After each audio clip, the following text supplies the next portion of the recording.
Hello and welcome to your daily dose of Satoshi's news. Today's day is Friday, the 19th of June 2026, the year of green wigs and BSV Terranode in the mix. Branch of threads, expand your mind with treechat.ai or your post put on chain.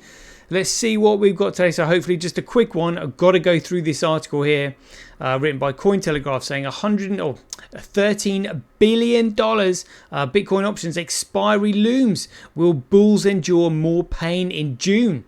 And it's got a list of all the positions here. To look at that, net result favors the put, which is a sell. Instruments by $3.4 billion, and that's between $57,000 and $61,000.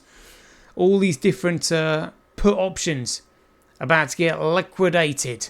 Oh, I bet someone somewhere is keeping an eye on those. A steady eye, if you know what I mean. I've just actually put the article on TreeChat. Loving TreeChat here. There's so many people using it. Look at that. So I've now got 21 million sats in my wallet. That is going up and up and up. Yeah, it looks like there's loads of people starting to use that. Like I said, I think it's going to be the wealthiest. Well, the users of this platform are going to be some of the wealthiest social media influencers the world has ever seen.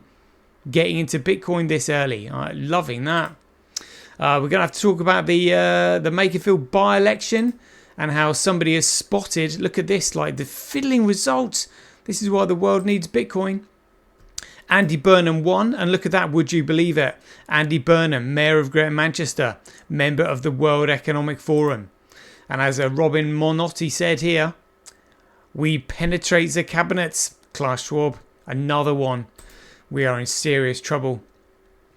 Gonna go over these posts here. We'll have a quick look at the figures, see what's up with what is going down. We're winning again. We have taken the lead in the market, representing 40% of the entire market's transaction volumes. Loving it. We'll have a look at what's on chain, live coin watch, and then we'll finish with some 365 days of Bitcoin history. Right, let's get into it. Craig says he's Satoshi, like a cowboy in the West, riding on the blockchain that they call the very best. 1 million strong and transactions flying free. He's acclaiming his legacy, you'll surely see.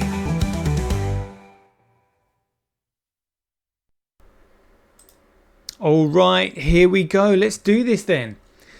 So this article here from Cointelegraph. So $13 billion Gregcoin options expiry looms. Will bulls endure more pain in June? So Bitcoin bears hold the upper hand in this upcoming Bitcoin options expiry, a potentially early warning that more BTC downside could unfold. Key takeaways: puts, sell options dominate the June 26th expiry with the net averages of $1 billion to $3.4 billion, leaving bulls exposed. Despite strategy buying BTC again, heavy call buy positioning above $72,000 will likely reinforce bearish momentum. So $13 billion in Gregcoin options opened interest is set to expire on June 26th, so 6 days away.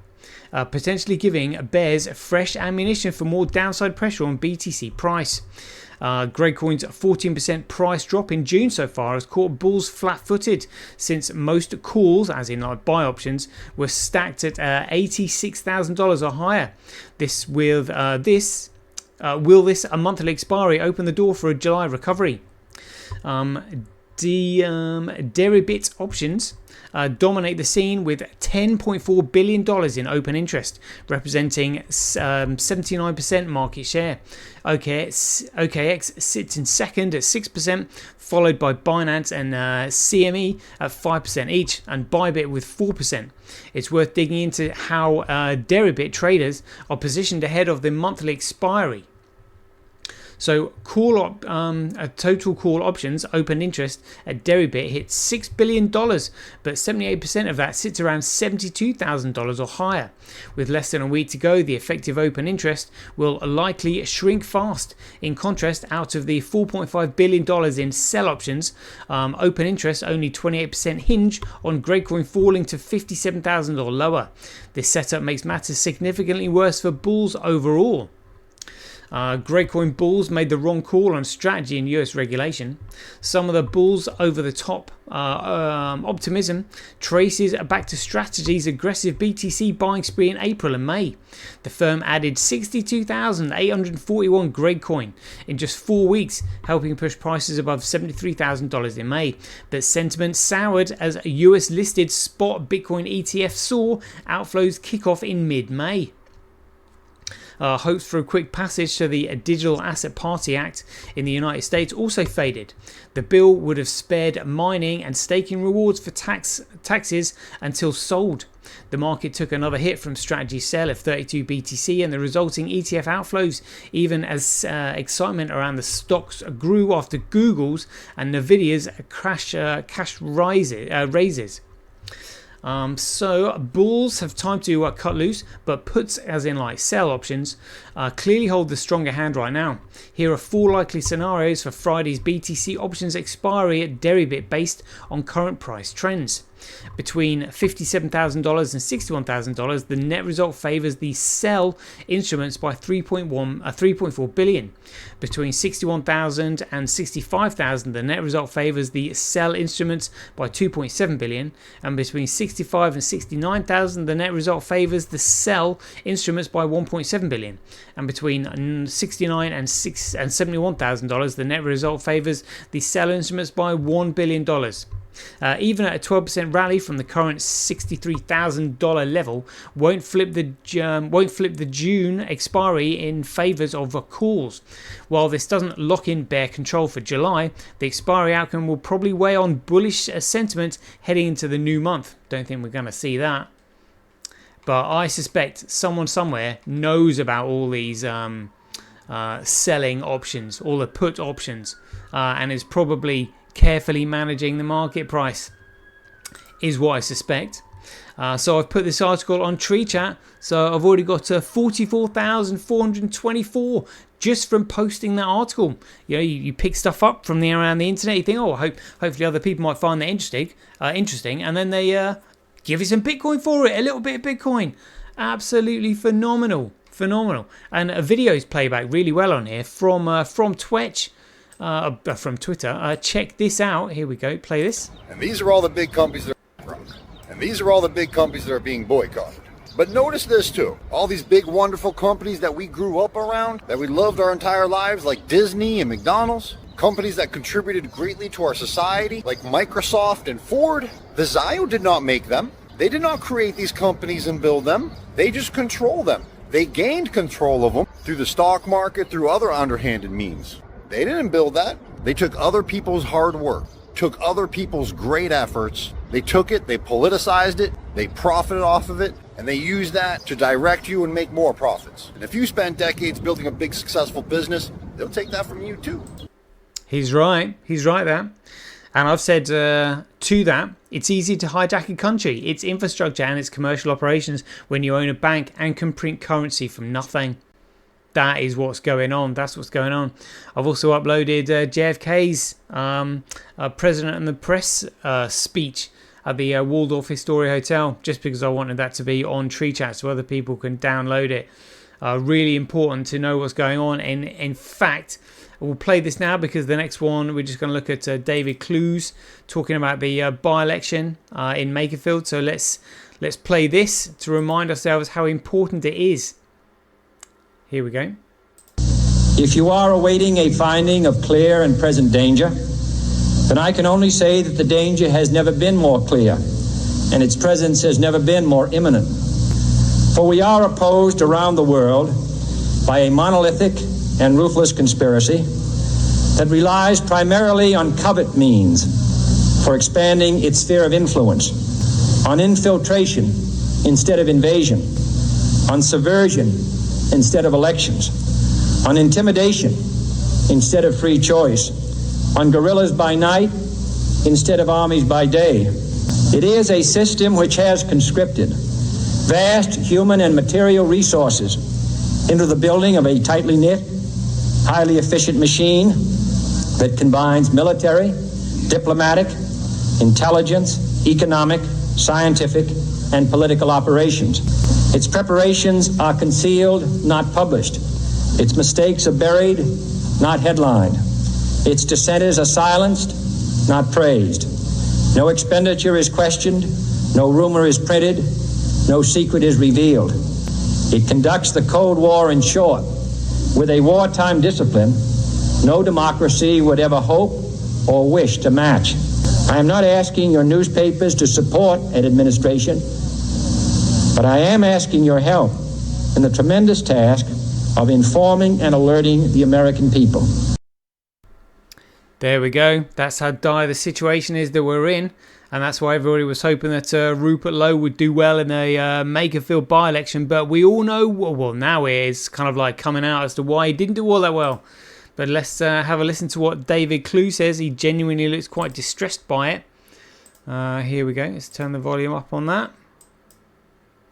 Hi everybody, David Clues here. I hope you're all well. So look, there's no getting away from this. Last night's result was just a disaster all round. Burnham's in. Deep State, ultra-Zionist, pro-NATO candidate, reform, restore, just basically obliterated. And it was actually a worse result for reform because that's 2 by-elections now and they've been absolutely routed in both of them. Restore Britain 7%, pathetic, less than the BNP. Again, everyone on social media just talking shite, basically. I warned people this is what would happen. But, you know, I don't get politics, apparently. I said weeks ago, you're looking more likely a Labour, Green coalition, Liberals. Labour might win this outright. The current state of things. That's how mental it is. The reason is very simple. The mainstream media, the establishment have total control over the narrative in this country, just like they showed during COVID. And most people are just normies. And there's a huge payroll vote. NHS is the 5th largest employer in the world. These people aren't going to vote for someone that's going to screw them over or scrap them. People are just in la-la land at the situation and not good. Let's just put it that way. Speak to you later. Bye. I feel him. I know exactly what he's saying. Yeah. I feel the same. It's a total disaster last night, yeah. But look, when he said they've got complete control of everything, like this is it. This is the Makerfield vote count. Look at what she's doing with her hands. You can see it. It's absolutely outrageous what's going on. Here we go. More a night for the Scottish Conservative Party, who look as though they could be on their way to winning Aberdeen South. It could be a very historic win for them. They have not gained the Westminster seat in Scotland. More a night for... She's not moving anything. That's why she's got it closed. She's literally just making it up. Like counting the numbers. How many other people have been doing that? This is why the world needs Bitcoin. And I know, I've got witness testimony of those who saw this happening in Andrew Bridgen's attempt at becoming an independent MP as well. Literally just looking about doing exactly what she's doing and moving piles, you know, over onto somebody else's vote count. And like literally, honestly, the corruption is beyond the pale right now. And we've seen this time and time again in the US elections as well. It's absolute treason, election interfering. Like literally one of the gravest crimes against the state you can ever do. And these people are just doing it brazenly. Like, unbelievable.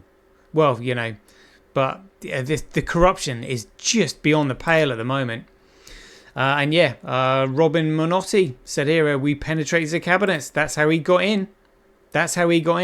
And like when you realise how bad Labour is, and they reckon that Andy Burnham got 24,000 votes, like literally when he's actually representing the Labour Party. What an absolute piss take. There is no way in hell anybody, any party got, particularly with the reputation that they've got, that they should be absolutely wiped off the face of this planet, is what they should be. Especially after that rape gang inquiry. I mean, it's just anybody who votes for them is insane. But like you said, normies, payroll votes, and again, that's what they're doing with all these, people coming over, getting their vote.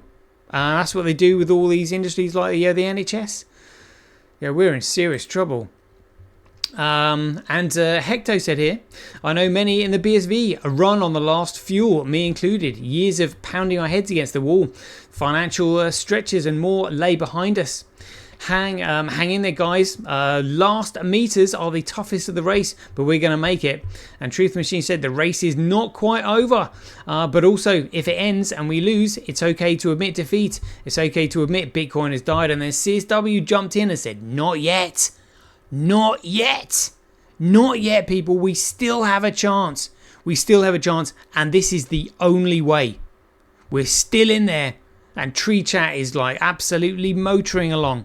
You know, when they bring in the social media bans and VPN bans and all this kind of shit. You know, hopefully we'll still be able to use Tree Chat.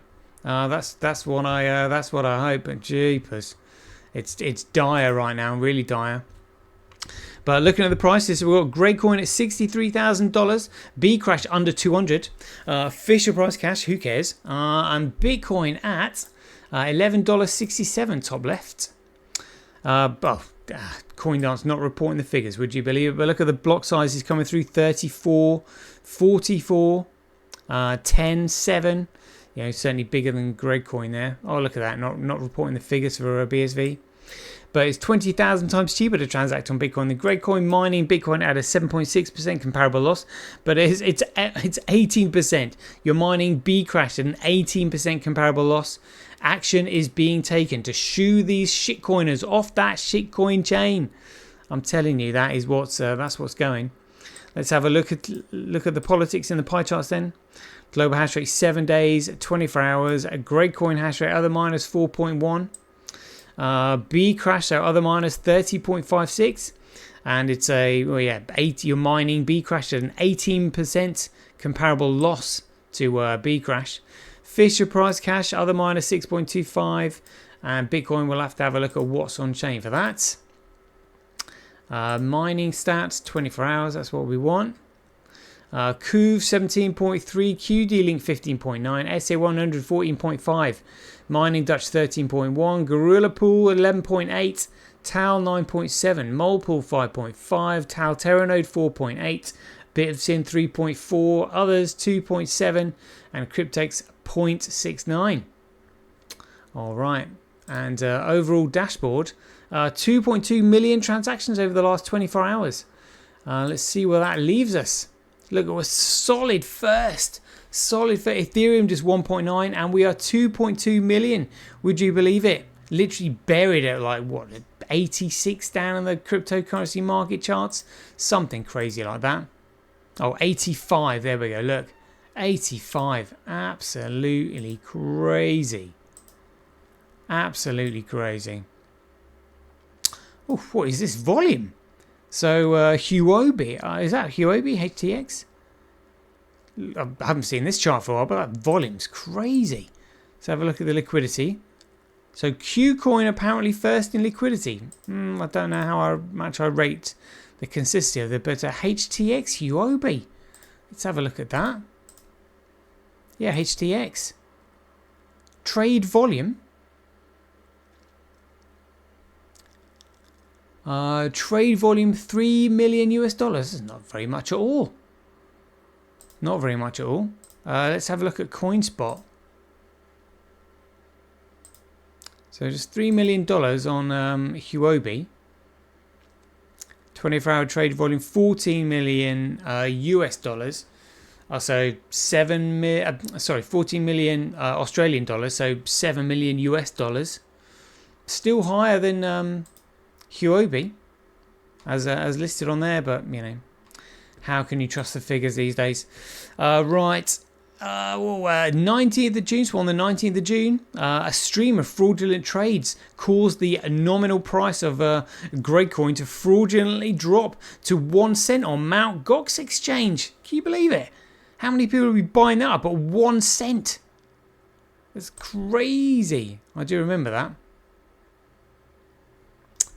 Amazing stories there. The Bitcoin history. Right. That's a 90-minute show. We'll leave you there. Hope you enjoyed it. As ever, be aware, take care, stay safe out there, and we'll see you in the next one. I understand. Do you? Do you? This is it. I'm telling you, this is it. The king still has one more move.